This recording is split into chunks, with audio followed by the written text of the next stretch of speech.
몇 년 전 나는 서울 매광에 위치한 작은 아파트로 이사를 갔다. 혼자는 첫 독립 공간이라 설레기도 했지만 그곳은 조금 음산한 느낌을 주는 장소였다. 특히 매일 밤 문 밖에서 들려오는 낮은 목소리와 기이한 소음은 나를 불안하게 만들었다. 이상한 일이 시작된 것은 어느 비 오는 날 저녁이었다. 그날따라 너무나 피곤해서 일찍 잠자리에 들었는데 새벽쯤 갑작스럽게 깨어났다. 왜 깼는지 모르겠지만 깨어난 순간 누군가 내 방문 앞에 서서 낮게 중얼거리고 있다는 것을 알 수 있었다. 두려움에 몸이 얼어붙은 채 누워있는데 그 목소리가 문득 사라졌다. 혹시 잘못 들었나 싶어 다시 잠을 청했지만 매일 밤 같은 시각에 시작된 속삭임은 며칠간 계속되었다. 결국 나는 참다 못해 한밤중에 문을 열었다. 그러나 복도에는 아무도 없었고 아무런 소리도 들리지 않았다. 그날 이후로 밤마다 문 밖에 무엇이 있을지 모른다는 공포와 싸워야 했다. 어느 날은 눈을 뜨자마자 복도에 놓여있는 도움을 요청하는 쪽지도 발견했다. 제발 도와주세요. 나 아직 여기에 있어요. 점점 더 불안해진 나는 위층에 사는 노파에게 상담을 받았다. 그녀는 내 이야기를 듣고 나서 조용히 말했다. 이 아파트에서는 수년 전부터 젊은 여성들이 실종되는 일이 반복되고 있어요. 당신이 이야기한 시각에 나는 그들에게서 어떤 기운을 느껴요. 보통 그 여성들은 실종되기 전에 누군가 중얼대는 소리를 들었다고 해요. 나는 그 말을 듣고 더욱 공포에 질렸다. 그 다음 날 나는 친구에게 이 사실을 이야기하고 그 친구와 함께 조사를 하기로 결심했다. 우리는 인터넷에서 비슷한 사례를 찾아보기 시작했고 주목할 만한 공통점을 발견했다. 모든 사건은 내가 살고 있는 아파트에서 발생했고 실종자들은 모두 밤중에 이상한 소리를 들었으며 이후 행방불명이었다. 우리는 아파트 관리사무소를 찾아가 이 사실을 알렸지만 그들은 이런 이야기를 처음 듣는다는 반응이었다.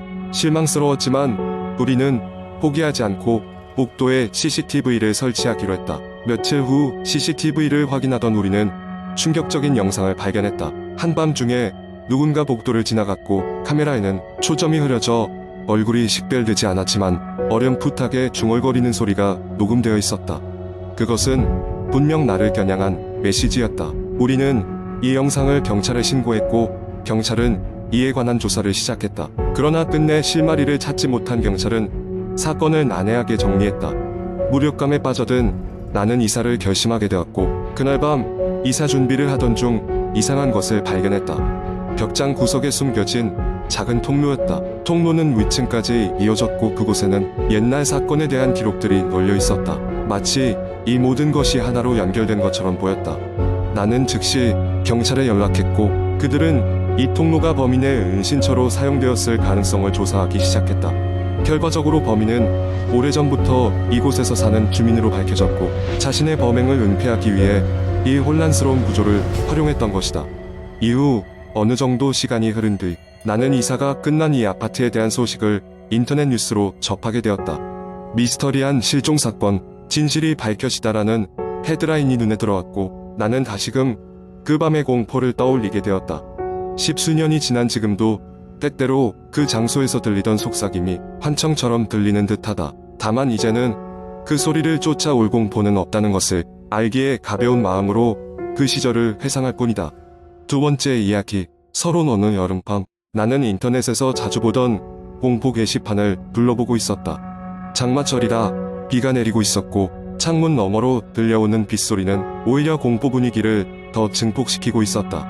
평소 공포 이야기를 즐겨 읽는 나는 새로운 글이 올라왔다는 알림을 받고 호기심에 글을 열어보았다. 본론, 그 글은 한번 거기에 다녀온 사람은 절대 다시 돌아올 수 없다는 잊힌 숲에 대한 이야기였다. 그 숲은 사람들에게 잊혀지고 폐쇄된 지 오래였지만 그 안에는 여전히 불가사의한 현상들이 일어난다고 전해졌다. 사람들은 그 숲을 지나치며 심령 현상을 경험하거나 기이한 소리를 듣곤 했다고 한다. 그리고 몇몇 호기심 많은 젊은이들이 그곳에 들어갔다가 실종되었다는 소문도 자자했다. 이야기 속 주인공은 대학생 시절 친구들과 함께 그 잊힌 숲에 캠핑을 가기로 결심한다. 물론 여기에는 술과 담배 그리고 그 무모함과 용기가 반쯤 섞여 있었다. 그들은 밤늦게 숲에 도착했고 초입에 텐트를 쳤다. 그날 밤 그들은 알 수 없는 불빛과 이상한 소음을 경험한다.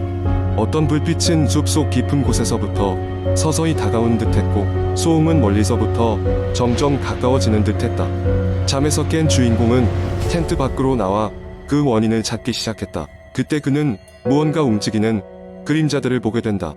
처음에는 그것이 친구들 중 누군가가 장난을 치고 있는 것이라 생각했지만 곧 그것이 사람이 아님을 직감했다.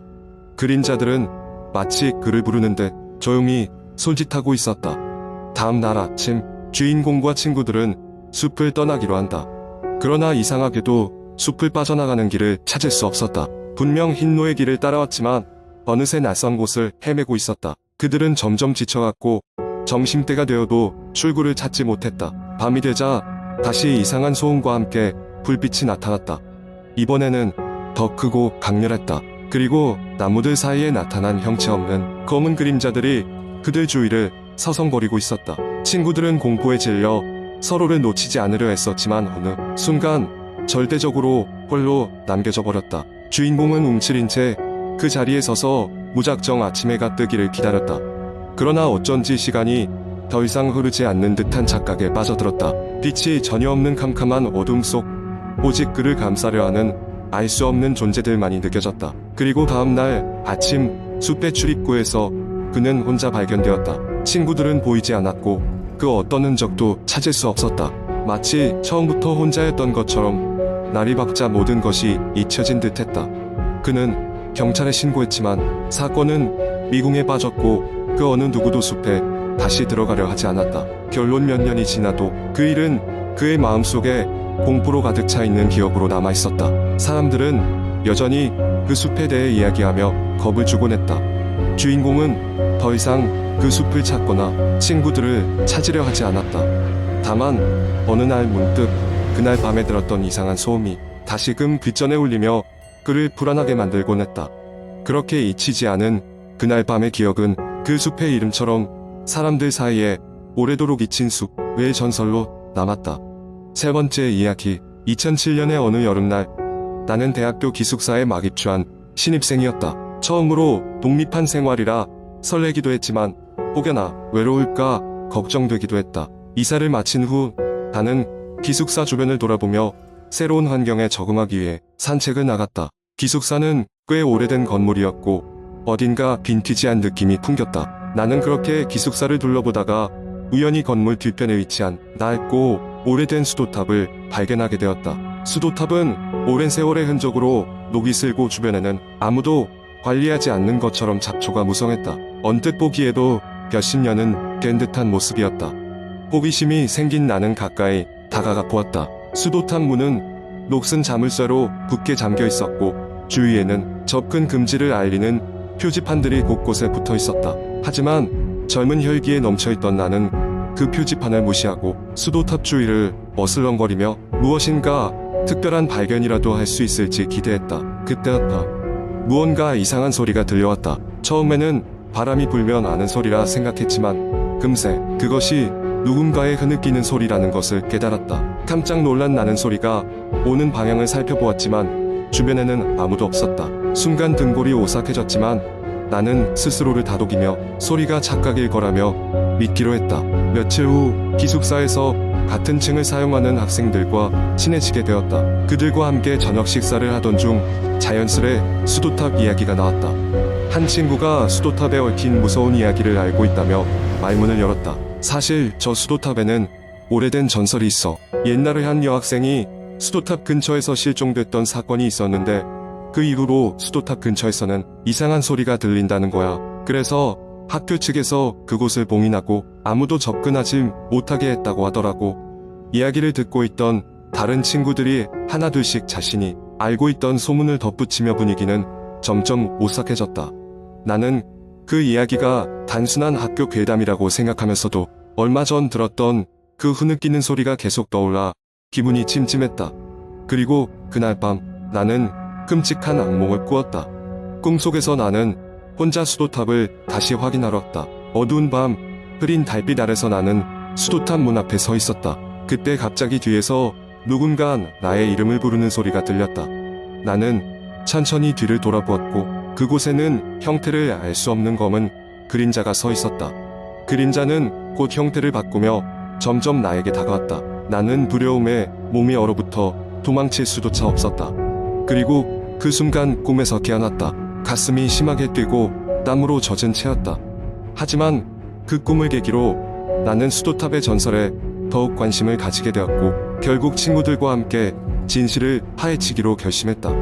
다음 날 우리는 학교 도서관과 지역기록 보관소를 찾아 그 여학생의 실종 사건에 대한 자료를 뒤지기 시작했다. 여러 문서를 뒤진 끝에 우리는 해당 사건이 실제로 있었다는 것을 알게 되었다. 오래된 신문 기사에는 그 여학생이 실종된 날 마지막으로 목격된 곳이 수도탑 주변이었으며 그녀의 행방은 결국 찾지 못했다는 내용이 적혀 있었다. 조사를 하던 중 우리는 또 다른 충격적인 사실을 발견했다. 그녀가 실종되던 날 그녀는 기괴한 소리를 들었다고 친구들에게 말했다는 증언이 기록되어 있었다. 순간 우리는 서로의 얼굴을 쳐다보며 소름이 돋았다. 며칠 후 우리는 수도탑 근처에서 일종의 탐사를 하기로 계획했다. 어둠이 깔린 늦은 저녁 우린 손전등을 들고 수도탑 근처로 조심스럽게 걸어갔다. 밤바람이 식은땀을 식혀주었지만 그와 동시에 등골을 오싹하게 만들었다. 수도탑 문은 여전히 굳게 닫혀 있었다. 철제문에 손을 대니 차가운 금속의 감촉이 손바닥에 전해졌다. 우리는 주변을 더 살펴보기로 했고 수도탑 뒤편에서 지하로 이어지는 좁은 입구를 발견했다. 오래된 목재문은 다행히 자물쇠가 걸려있지 않았다. 문을 열고 내려가자 좁고 어두운 계단이 나타났다. 우리는 조심스럽게 한 발 한 발 계단을 디디며 내려왔다. 지하실은 오래된 물건들과 잡동사니가 널려있는 방이었다. 하지만 그곳 한켠에는 낯선 무언가가 있었다. 그것은 낡고 허름한 일기장이었다. 우리는 일기장을 펼쳤고 그 안에는 실종된 여학생의 기록이 고스란히 남아있었다. 그녀의 마지막 기록은 충격적이었다. 자신의 주변에서 이상한 소리를 들었고 수도탑에 무언가가 있다는 내용이었다. 그리고 마지막 페이지에는 도망칠 수 없다 라는 절망적인 문장이 적혀 있었다. 바로 그때 지하실에 알 수 없는 발걸음 소리가 들리기 시작했다. 우리는 두려움에 사로잡혀 얼어붙었으나 이내 정신을 차리고 그곳을 빠져나왔다. 다행히 그날 밤 이후로 이상한 일은 더 이상 일어나지 않았다. 하지만 우리는 그날의 일을 누구에게도 말하지 않기로 약속했다. 그리고 수도탑에 얽힌 진실을 영원히 묻어두기로 했다.